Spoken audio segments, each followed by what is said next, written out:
Jubi's taste ഹബിൻ്റെ പുതിയൊരു വീഡിയോയിലേക്ക് എല്ലാവർക്കും സ്വാഗതം. ഇത് നല്ല സൂപ്പർ എന്താ പറയുക, തകർപ്പൻ ഫിഷ് ബിരിയാണിയാണ് കേട്ടോ. ഇത് എൻ്റെ സ്വന്തം റെസിപ്പിയൊന്നുമല്ല കേട്ടോ, ഞാൻ ഇത് മലബാർ സ്റ്റൈലിൽ ചെയ്യുന്നതാണ്. അപ്പോൾ നല്ലതാണ്, നിങ്ങൾ തീർച്ചയായിട്ടും ചെയ്ത് നോക്കണം. ഇത് അത്ര സൂപ്പറാണ്. ഒത്തിരി ബുദ്ധിമുട്ടാണല്ലോ, ഇത് പെട്ടെന്നൊന്നും തയ്യാറാക്കാൻ പറ്റില്ല. അപ്പോൾ എങ്ങനെയാണ് തയ്യാറാക്കുന്നത് കണ്ടിട്ട് വരാം. ഞാനിവിടെ സാൽമൺ മത്സ്യം 1 കിലോ എടുത്തിട്ടുണ്ട്. ജർമ്മനിയിലെ ഈ മത്സ്യമാണ് കിട്ടുക. അതായത് നമ്മുടെ പോലത്തെ പൂമീൻ അല്ലെങ്കിൽ കിങ് ഫിഷ് അല്ല. അപ്പോൾ ഞാനൊരു കുറച്ച് പീസ് നല്ല കഷ്ണങ്ങളാണിത്. ഒരു 3-4 പീസ് ചെറുത് നോക്കി ഞാനെടുത്ത് മാറ്റി വയ്ക്കുന്നുണ്ട്. അതവിടെ ഇരിക്കട്ടെ. ബാക്കി നമുക്കിനി അതിനകത്തേക്ക് മസാല ചേർത്ത് ഒരു മണിക്കൂർ വരെയൊക്കെ വെച്ചാൽ നല്ലതാണ്. അരമണിക്കൂറെങ്കിലും വെക്കണം. അപ്പോൾ ആദ്യം ഞാൻ മുളക് പൊടി ഇട്ട് കൊടുക്കുവാണ്. ഞാൻ ഇവിടെ എരിവ് കുറച്ച് മതി, അതുകൊണ്ട് 1 സ്പൂൺ മുളക് പൊടി ഇട്ടിട്ടുള്ളൂ. പിന്നെ മഞ്ഞൾപ്പൊടി 1/2 സ്പൂൺ ഇട്ട് കൊടുക്കുന്നുണ്ട്. എരിവൊക്കെ നമ്മുടെ ഇഷ്ടമനുസരിച്ച് മാറ്റാം കേട്ടോ. പിന്നെ കുരുമുളക് പൊടിയാണ്, അത് 1 സ്പൂൺ നല്ലതുപോലെ നിറച്ച് ചേർത്തിട്ടുണ്ട്. പിന്നെ പെരിഞ്ജീരകത്തിൻ്റെ പൊടി ചേർക്കുന്നുണ്ട് കേട്ടോ. പെരിഞ്ജീരകത്തിൻ്റെ പൊടി ചേർക്കുന്നത് ഇത് നല്ലതാണ്. ഇനി ചേർക്കുന്നത് ഇഞ്ചി ഇത് ഉപ്പ് ആവശ്യത്തിന് ചേർത്ത് കൊടുക്കുന്നുണ്ട്. പിന്നെ ഇഞ്ചി വെളുത്തുള്ളി പേസ്റ്റാണ് കേട്ടോ ചേർക്കുന്നത്. അതൊരു 2 സ്പൂൺ ചേർത്ത് കൊടുക്കണം. ഞാൻ ഇപ്പോൾ ഉണ്ടാക്കിയ ഇഞ്ചി വെളുത്തുള്ളി പേസ്റ്റാണ്. 2 സ്പൂൺ ചേർത്ത് കൊടുത്തു. ഇനി നമുക്ക് ഇതിനകത്ത് എന്താണ് പറയുക, ഇത് ചേർക്കണം, കുറച്ച് വിനാഗിരി.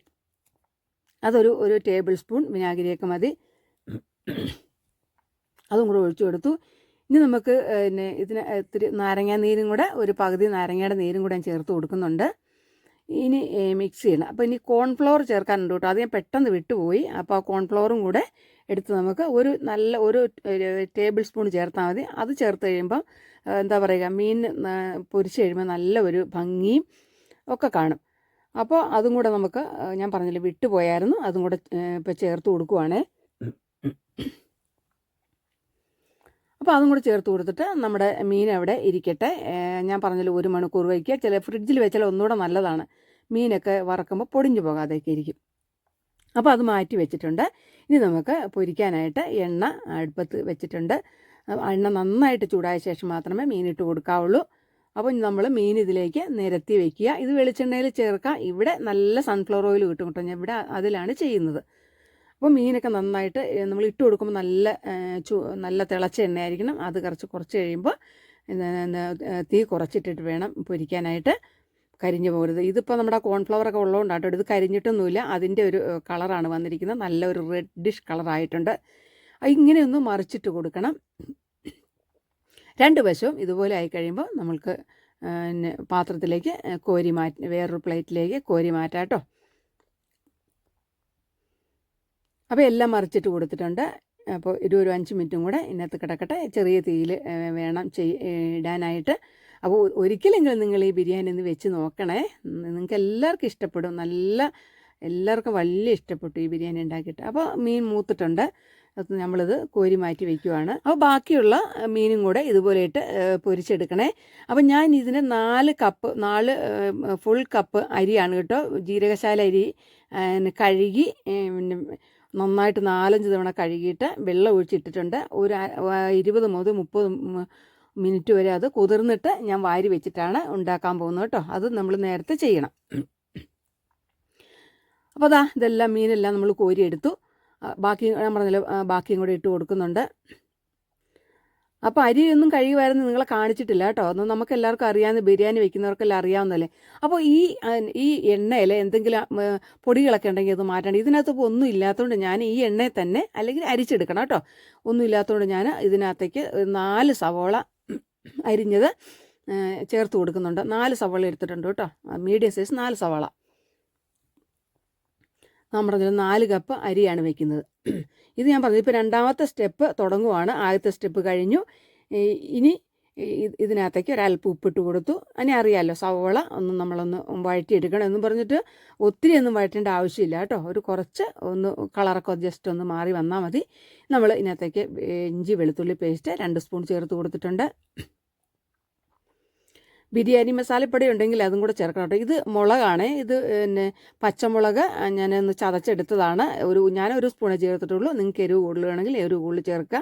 പിന്നെ 1 സ്പൂൺ കുരുമുളക് പൊടിയും കൂടെ ഇതിനകത്ത് ചേർക്കാം. ഞാൻ പറഞ്ഞില്ല, എരിവ് നോക്കി ചേർക്കുക. ഇത് മഞ്ഞൾപ്പൊടി ഇത്തിരി ഇട്ട് കൊടുത്തു. ഇത് ഗരം മസാലപ്പൊടിയാണേ. ഇത് ഗരം മസാലപ്പൊടി. പിന്നെ ബിരിയാണി മസാലപ്പൊടി ഉണ്ടെങ്കിൽ അത് ഇടുക. ഞാനിപ്പോൾ പിന്നെ ക്യുമിൻ പൗഡറും ചേർക്കുന്നുണ്ട്, വലിയ ജീരകത്തിൻ്റെ പൊടിയും ചേർക്കുന്നുണ്ട്. അപ്പോൾ എനിക്കിവിടെ ബിരിയാണി മസാല ഞാൻ ഉണ്ടാക്കിയത് ഇല്ലാത്തതുകൊണ്ട് അങ്ങനെയാണ് ചേർക്കുന്നത്. വാങ്ങിച്ചതൊന്നും ഞാൻ അങ്ങനെ ഒരിക്കലും ഉപയോഗിക്കലില്ല, അത്ര നല്ലതല്ല, നമുക്കെല്ലാവർക്കും അറിയാമല്ലോ. അപ്പോൾ ഇതൊന്ന് പച്ചമണമൊക്കെ മാറി വരട്ടെ. ഇപ്പോൾ ഇതിനകത്തേക്ക് ഒരു ചെറിയ നാരങ്ങയുടെ കഷ്ണം കൂടെ, ഒരു പകുതി നാരങ്ങ പിഴിഞ്ഞ് കൊടുത്തിട്ടുണ്ട്. അപ്പോൾ ഉപ്പ് നമുക്ക് ആവശ്യത്തിന് ചേർക്കണം. ഇത് പിന്നെ യോഗർട്ടാണേ. ഞാനൊരു 2 സ്പൂൺ നിറച്ച് യോഗർട്ട് ഇട്ട് കൊടുത്തു. അത് നന്നായിട്ടൊന്ന് മിക്സ് ചെയ്യുക. അപ്പോൾ ഇത് നന്നായിട്ട് മിക്സ് ചെയ്തു. അപ്പോൾ 2 നല്ല തക്കാളി പഴുത്ത് നോക്കി 2 എണ്ണം അരിഞ്ഞ് വെച്ചിട്ടുണ്ടായിരുന്നു. ഇവിടെ നല്ല തക്കാളിയൊക്കെ കിട്ടും. അപ്പോൾ അതും കൂടെ ചേർത്ത് കൊടുത്തിട്ട് ഇനി ഈ തക്കാളി നമുക്കൊന്ന് വെന്ത് വരണം കേട്ടോ. ഒരു ഇത്തിരി ഇവിടെ ഉപ്പിടും ഇട്ട് കൊടുത്തിട്ട് നമുക്കിതൊന്ന് ഇത്തിരി നേരം ഒന്ന് മൂടി വെച്ച് വേവിക്കാം, ചെറിയ തീയിൽ. അപ്പോൾ എന്തെങ്കിലും ഇടയ്ക്കൊന്ന് ഇളക്കി കൊടുക്കണം കേട്ടോ. തീ കുറച്ചിടുക, ചൂട്ടി പിടിക്കാതിരിക്കാൻ വേണ്ടി ഇടയ്ക്കൊന്ന് ഇളക്കി കൊടുക്കണം. അപ്പോൾ 2 മിനിറ്റ് കഴിഞ്ഞിട്ടുണ്ട്. അതാ സവാളയൊക്കെ തക്കാളിയൊക്കെ നല്ല സോഫ്റ്റായിട്ട് വന്നിട്ടുണ്ട്. ഇനി നമ്മൾ മാറ്റി വെച്ചിരുന്ന മീൻ കഷ്ണമില്ല, അത് ചെറിയ പീസാക്കിയിട്ട് ഇതിനകത്തേക്ക് ഇട്ട് കൊടുക്കുക. എന്താണെന്ന് വെച്ചാൽ ആ ഗ്രേവിക്ക് നല്ലൊരു മീനിൻ്റെ ടേസ്റ്റ് വരാൻ വേണ്ടിയാണ് അങ്ങനെ ചെയ്യുന്നത്. മസാലയാണിത് തയ്യാറായിക്കൊണ്ടിരിക്കുന്നത് നമ്മൾ. അപ്പോൾ ആ മീനൊന്ന് വേകാൻ വേണ്ടി ഒരു 2 മിനിറ്റ് മതി. അത് ഇപ്പം തന്നെ മീനൊക്കെ നന്നായിട്ട് വെന്തിട്ടുണ്ട്. ഇപ്പോൾ വെള്ളം കുറവാണെങ്കിൽ വേണമെങ്കിൽ ഇത്തിരി ചൂടുവെള്ളം ഒഴിച്ചു കൊടുത്താൽ നല്ലതാണ് കേട്ടോ. ഉപ്പ് നോക്കണം, ഉപ്പ് വേണമെങ്കിൽ ചേർക്കണം. നമ്മളിനി മല്ലിയില, കുറച്ച് നല്ല മല്ലിയില, ഫ്രഷ് മല്ലിയിലയാണ് ഉണ്ടോ, അതൊക്കെ കൊണ്ടാണ് ഇവിടുത്തെ ഈ ബിരിയാണി ഉണ്ടാക്കിയിട്ട് നല്ല ടേസ്റ്റായിരുന്നു കേട്ടോ. കുട്ടികൾക്കും എല്ലാവർക്കും ഇഷ്ടപ്പെട്ടു. കുറച്ച് മല്ലിയില ചേർത്ത് കൊടുത്തു, കുറച്ച് പുതിനയിലയും കൂടി ചേർത്ത് കൊടുത്തു. ഇനി നമുക്ക് ഞാൻ പറഞ്ഞില്ലേ, ഇതെല്ലാം കൂടെ നന്നായിട്ട് മിക്സ് ചെയ്യണം. പിന്നെ ഇനി സവോള വറുത്ത് ഞാൻ വെച്ചിരുന്നു കേട്ടോ. ആ സവോള വറുത്തതിനകത്ത് കുറച്ച് ചേർത്ത് കൊടുക്കുന്നത് വളരെ നല്ലതാണ്. ഞാൻ നേരത്തെ ഒരിക്കൽ ഉണ്ടാക്കിയപ്പം എടുത്ത് മാറ്റി വെച്ചിരുന്നതാണ്, ഫ്രിഡ്ജിൽ സൂക്ഷിച്ചിരുന്നതാണ്. അതുകൊണ്ടാണ് ഞാൻ ഇപ്പോൾ ചെയ്ത് കാണിക്കാൻ നിങ്ങളോടൊന്ന് ഞാൻ പറഞ്ഞിരുന്നു ഇതിനു മുമ്പത്തെ വീഡിയോയിൽ. അപ്പോൾ ഇതെല്ലാം കൂടെ നന്നായിട്ടൊന്ന് മിക്സ് ചെയ്തിട്ടുണ്ട്. അപ്പോൾ തീർച്ചയായിട്ടും ഇഷ്ടപ്പെട്ടാൽ നിങ്ങളൊന്ന് ലൈക്ക് ചെയ്തേക്കണം. അതുപോലെ തന്നെ കൂട്ടുകാർക്കൊക്കെ ഒന്ന് ഷെയർ ചെയ്ത് കൊടുത്തേക്കണേ. ഇത് ചൂടുവെള്ളമാണ്, ഇത്തിരി ചൂടുവെള്ളം ഒഴിച്ച് കൊടുത്തിട്ടുണ്ട്. നമുക്ക് ഗ്രേവിക്കൊരു ഇത്തിരി ഗ്രേവി വേണമല്ലോ. ഇതിനകത്തേക്ക് നമുക്ക് വറുത്ത മീനിട്ട് കൊടുക്കേണ്ടതാണ്. അപ്പോൾ ആ വെള്ളം ഒക്കെ മീനൊന്ന് വലിച്ചെടുക്കും. അതുകൊണ്ട് ഒരിത്തിരി കൂടെ വെള്ളം ഞാൻ ആഡ് ചെയ്തിട്ടാണ് ചൂടുവെള്ളം ചേർക്കാവുള്ളൂ കേട്ടോ. പിന്നെ ഈ മീൻ കഷ്ണങ്ങളൊക്കെ നമുക്ക് ഇതിനകത്തേക്ക് വെച്ച് കൊടുക്കാം. എന്നിട്ട് ആ മസാലയിൽ കിടന്ന് ഒരു 5 മിനിറ്റ് നേരം ചെറിയ തീയിൽ കിടന്നിട്ട് മീനൊന്ന് എല്ലാം നന്നായിട്ടൊന്ന് മിക്സായി വരട്ടെ. മീനൊക്കെ ഒന്നും കൂടെ ഒന്ന് സോഫ്റ്റായി വരും. അപ്പോൾ നമ്മുടെ 3ാമത്തെ സ്റ്റെപ്പ് ഇവിടെ തീരുകയാണേ. ഇതൊക്കെ നന്നായിട്ട് വെന്ത് വന്നിട്ടുണ്ട്. അപ്പോൾ എല്ലാ മീനും ഞാൻ വെച്ചില്ല കേട്ടോ. ഇനി നമ്മൾ മുകളിൽ അതൊന്ന് സെറ്റ് ചെയ്യാൻ വേണ്ടിയാണ് ഞാനൊരു കുറച്ച് മീൻ കഷ്ണം ബാക്കി വെച്ചിട്ട്, വേണമെങ്കിൽ ഇതിനകത്ത് മൊത്തം ഇട്ട് കൊടുക്കാം. അപ്പോൾ ഞാൻ വീഡിയോയ്ക്കും കൂടെ വേണ്ടിയാണ് അങ്ങനെ ചെയ്തത്. അത് നിങ്ങളുടെ ഇഷ്ടം പോലെ ചെയ്യാം കേട്ടോ. അപ്പോൾ നമ്മുടെ ഗ്രേവി എല്ലാം റെഡി ആയിട്ടുണ്ട്. ഞാൻ ഇത് മാറ്റി വയ്ക്കുവാണ്. ഇനി നമുക്ക് ചോറാണ് തയ്യാറാക്കേണ്ടത്. അതിന് വേണ്ടി നമ്മളൊരു പാത്രം അടുപ്പത്ത് വയ്ക്കുക. ഞാൻ പറഞ്ഞല്ലോ, അരിയെല്ലാം നമ്മൾ കഴുകി വാരി എല്ലാം റെഡിയാക്കി വെള്ളമൊക്കെ വാർന്നു പോയിട്ടുണ്ട്. ഇതിനകത്തേക്ക് ഒരു 2 സ്പൂണ് സൺഫ്ലവർ ഓയിൽ ഞാൻ ചേർത്ത് കൊടുക്കുന്നത്. പിന്നെ നമുക്കറിയാമല്ലോ, ഗരം മസാല, കറുവപ്പട്ട, ഏലയ്ക്ക, ബേ ലീഫ്, പിന്നെ ഗ്രാമ്പു ഇത്രയും ഇട്ട് കൊടുത്തിട്ടുണ്ട്. അതൊന്ന് ചൂടായി വരുമ്പോൾ നമുക്ക് ഇതിനകത്തേക്ക് ഒരു കുഞ്ഞ് സവോള കേട്ടോ, ഇത് ഒരു സവോളയുടെ പകുതി ആയാലും മതി, അതും കൂടി ഇട്ട് കൊടുത്തിട്ടുണ്ട്. ഞാൻ വെള്ളം തിളയ്ക്കാൻ അടുപ്പത്ത് വെച്ചിട്ടുണ്ട് കേട്ടോ. 8 ഗ്ലാസ് വെള്ളം, 4 ഗ്ലാസ് അരിക്ക് 8 ഗ്ലാസ് വെള്ളം വെച്ചിട്ടുണ്ട്. അപ്പോൾ ഇതിനകത്തേക്ക് നമുക്കിനി ഇത്തിരി നെയ്യ്, ഇപ്പോൾ ഇവിടെ ബട്ടറാണ് ഉള്ളത്, അതുകൊണ്ട് ഞാൻ ബട്ടർ ഇട്ട് കൊടുത്തു. ഇച്ചിരി നെയ്യും കൂടെ ഇട്ട് കൊടുത്തിട്ട് അതിപ്പോൾ ഒന്നും കൂടെ ടേസ്റ്റ്, ഇത് വെള്ളത്തിലിട്ടാലും മതി കേട്ടോ, ഞാൻ നേരത്തെ ഇട്ടുന്നേ ഉള്ളൂ.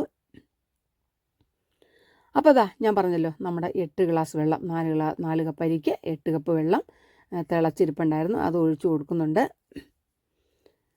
അപ്പോൾ എപ്പോഴും നമ്മൾ തിളച്ച വെള്ളം ഒഴിക്കുന്നത് തന്നെയാണ് കേട്ടോ നല്ലത്, പച്ചവെള്ളത്തിനേക്കാളും. അപ്പോൾ അതായത് തിളച്ചുകൊണ്ടിരിപ്പുണ്ട്. ഇതിനകത്തേക്ക് നമുക്ക് ആവശ്യത്തിന് ഉപ്പിട്ട് കൊടുക്കണം, ചോറിനുള്ള ഉപ്പിട്ട് കൊടുക്കുക.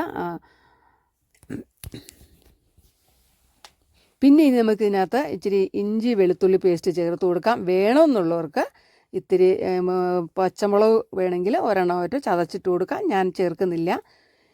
അപ്പോൾ ഉപ്പ് ഇത്തിരി കൂടെ ചേർത്ത് കൊടുക്കുന്നുണ്ട് കേട്ടോ. ഇത് ചെറുനാരങ്ങ നീരാണ്, 1 സ്പൂൺ ചെറുനാരങ്ങ നീര് ഒഴിച്ചു കൊടുത്തു.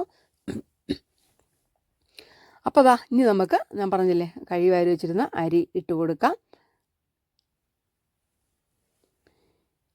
ഇനിയിപ്പോൾ നമ്മൾ ഇത് നല്ല തിളച്ചുകൊണ്ടിരിക്കുന്ന വെള്ളമാണല്ലോ, അപ്പോൾ ഇനി പ്രത്യേകം തിളയ്ക്കേണ്ട ആവശ്യമില്ല. നന്നായിട്ടൊന്ന് അരി ഇട്ട് കഴിയുമ്പോൾ ഒന്ന് കുറയുമല്ലോ തിളവ, അത് ഒന്നും തിളച്ച് കഴിയുമ്പോൾ തീ നന്നായിട്ട് കുറച്ച് വയ്ക്കണം കേട്ടോ. തീ നന്നായിട്ട് കുറഞ്ഞ് കിടന്ന് കണ്ടോ, ഇങ്ങനെ ഇടയ്ക്കൊന്ന് നമ്മൾ ഇളക്കി കൊടുക്കണം. ഇത് പതുക്കെ ആയി തുടങ്ങിയിട്ടേ ഉള്ളൂ, തീ നല്ലപോലെ കുറച്ചിട്ടിട്ടുണ്ട്. അപ്പോൾ ഇത് പതുക്കെ അവിടെ ഇരുന്നൊന്ന് വേവട്ടെ. ചോറ് നല്ല പാകത്തിനായിട്ടുണ്ട്, ഒട്ടും വെന്ത് പോയിട്ടില്ല, അത്യാവശ്യം വെന്തിട്ടുമുണ്ട്. ഇനി നമുക്കിത് ദമ്മും കൂടെ ഇടാനുള്ളതാണ് കേട്ടോ. അപ്പോൾ ഇത്ര വേഗാവുള്ളൂ, ചോറ് വെന്ത് പോകരുത്. അപ്പോൾ ഇനിയിപ്പോൾ നമുക്കിതിനകത്തേക്ക് ഒന്നും ചേർക്കണ്ട, ഇനി ഒന്നും ചേർക്കണ്ടല്ലോ, ഇതൊന്നും മാറ്റി വയ്ക്കുക. ഇനി നമുക്ക് ദമ്മിലേക്ക് പോകാം. 4ാം ഘട്ടം ദമ്മിലേക്ക് കിടക്കുവാണേ. ഞാനിത് ഒന്ന് മൂടിയിട്ട് മാറ്റി വയ്ക്കുക. അതിനിടയ്ക്ക് ഞാൻ ഇത്തിരി അണ്ടിപ്പരിപ്പും പിന്നെ ഇത്തിരി ക്യാരറ്റ് അരിഞ്ഞതും കുറച്ച് കറിവേപ്പിലയും കൂടെ വറുത്തെടുത്തിട്ടുണ്ട് കേട്ടോ. ക്യാരറ്റ് പൊടിപൊടിയെ അരിഞ്ഞിട്ട് അതും കൂടെ നല്ലതാണ് ചേർക്കുന്നത്. അണ്ടിപ്പരിപ്പും ഉണ്ട്, പിന്നെ കറിവേപ്പിലയുണ്ട്. അത് നമ്മൾ മാറ്റി സൈഡിലേക്ക് വെച്ചിട്ട് നമ്മൾ ദമ്മിടാൻ വേണ്ടി വേറൊരു പാത്രം വെച്ചിട്ട് ആദ്യം നമ്മൾ ഇട്ട് കൊടുക്കുന്നത് നമ്മുടെ മസാലയാണ്. അറിയാമല്ലോ, മസാല അവിടെ റെഡിയാക്കി വെച്ചിരിക്കുകയാണല്ലോ, അത് കോരി ഇതിനകത്തേക്ക് അടിയിലിട്ട് കൊടുക്കാം കേട്ടോ. അപ്പോൾ ഒരു താഴെ മാത്രം ഇട്ടാൽ മതി. മീൻ നമ്മൾ വറുത്ത മീൻ കുറച്ച് മാറ്റി വെച്ചിട്ടുണ്ടല്ലോ, ഒരു കുറച്ച് ഗ്രേവി വെച്ചേക്കുക, മൊത്തം ഇട്ട് കൊടുക്കാതെ കുറച്ച് ഗ്രേവി മാറ്റി വെച്ചിട്ട് അത് നമുക്ക് ഇടയ്ക്കിട്ട് കൊടുക്കാം. മീൻ കഷ്ണങ്ങളൊക്കെ ഒരുമിച്ച് തന്നെ ഇടാം. അപ്പോൾ വിളമ്പുമ്പോൾ നമ്മൾ അഡ്ജസ്റ്റ് ചെയ്ത് വിളമ്പിയാൽ മതി. അപ്പം നല്ല മസാലയുടെയൊക്കെ നല്ല മണം, മല്ലിയിലയും പുതിനയെല്ലാം കൂടെ നല്ല സ്മെല്ലാണ് കേട്ടോ വരുന്നത്. ഞാൻ പറഞ്ഞല്ലോ, ഇത് പെട്ടെന്ന് അങ്ങോട്ട് തയ്യാറാക്കി എടുക്കാൻ പറ്റില്ല, നന്നായി ശ്രദ്ധിച്ച് തയ്യാറാക്കിയാൽ മാത്രമേ ഇത്.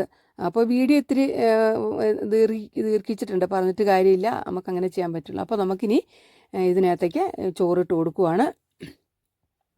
ഞാൻ തീ വളരെ കുറച്ചാണ് ഇട്ട് കൊടുത്തിരിക്കുന്നത്. അപ്പോൾ നമുക്ക് പകുതി ചോറ് ഇതിനകത്തേക്ക് ഇട്ട് കൊടുക്കുന്നുണ്ട്. ഇത് പാലിൽ അര സ്പൂൺ മഞ്ഞൾപ്പൊടി കലക്കി വെച്ചതാണ് കേട്ടോ, കളർ ഞാൻ ചേർക്കുന്നില്ല.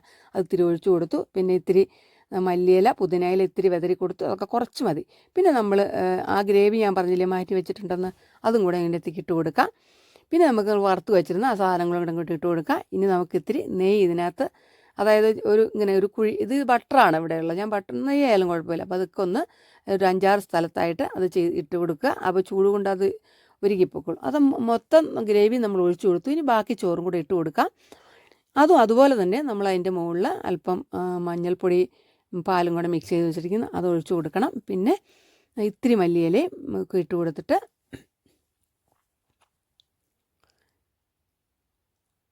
അപ്പോൾ എൻ്റെ ചാനൽ ആദ്യമായിട്ട് കാണുന്നവരാണെങ്കിൽ ഒന്ന് സബ്സ്ക്രൈബ് ചെയ്യണേ. സബ് ചെയ്യുമ്പോൾ ബെല്ലൈക്കൺ എനേബിൾ ചെയ്ത് ഓൾ എന്ന ഓപ്ഷൻ ഒന്ന് സെലക്ട് ചെയ്യണേ. അപ്പോൾ ഞാൻ ഇടുന്ന വീഡിയോസിൻ്റെ നോട്ടിഫിക്കേഷൻ നിങ്ങൾക്ക് അപ്പോൾ ലഭിക്കും. അപ്പോൾ നമ്മളിതെല്ലാം ഇട്ട് കഴിഞ്ഞു. വേണമെങ്കിൽ ഒരു അല്പം നെയ്യും കൂടെ ഇട്ട് കൊടുക്കാം, നിർബന്ധമില്ല കേട്ടോ, ഒന്നുകൂടെ ടേസ്റ്റ് വരും. അപ്പോൾ ബാക്കിയുള്ള ഓണിയൻ വറുത്തില്ലായിരുന്നു, അതും കൂടെ ഒന്ന് തുള്ളി കൊടുത്തു. ഇനി അണ്ടിപ്പരിപ്പും കിസ്മസും ഉണ്ടെങ്കിൽ അതും കൂടെ ഇട്ട് കൊടുക്കാം. ഇനി മുകളിൽ മാറ്റി വെച്ചിരുന്ന മീനാട്ടോ നിരത്തി കൊടുക്കുന്നത്. അപ്പോൾ നല്ലൊരു ഭംഗിയുണ്ട്. ഇനി നമുക്കൊന്ന് ഒരു 10 മിനിറ്റ് നേരം ചെറിയ ഫ്ലെയിമിൽ, ഏറ്റവും ചെറിയ ഫ്ലെയിമിലിട്ട് ദം ചെയ്തെടുക്കുക. ഇവിടെ ദം ചെയ്യുമ്പോൾ ഞാൻ പേപ്പറൊന്നും ഉണ്ടല്ലോ, കാരണം നല്ല കറക്റ്റായിട്ട് ഇതിൻ്റെ അടപ്പ് ഇറങ്ങിയിരിക്കുന്നുണ്ട്. അതുകൊണ്ട് എന്താ പറയുക, മറ്റേ ഇത് പേപ്പറുണ്ടല്ലോ അത് ഇട്ടില്ല കേട്ടോ. നല്ല എല്ലാം റെഡിയായി, നല്ല സ്മെല്ലാണ്. നമ്മൾ പ്ലേറ്റിലേക്ക് വിളമ്പുവാണേ. അടിപൊളിയാണ്, എല്ലാവരും ഉണ്ടാക്കി കഴിക്കുക.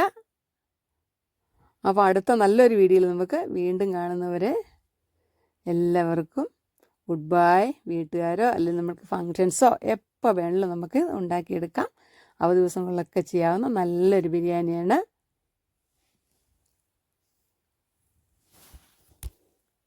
വീണ്ടും കാണുന്നവരെ എല്ലാവർക്കും good bye. Thanks for watching.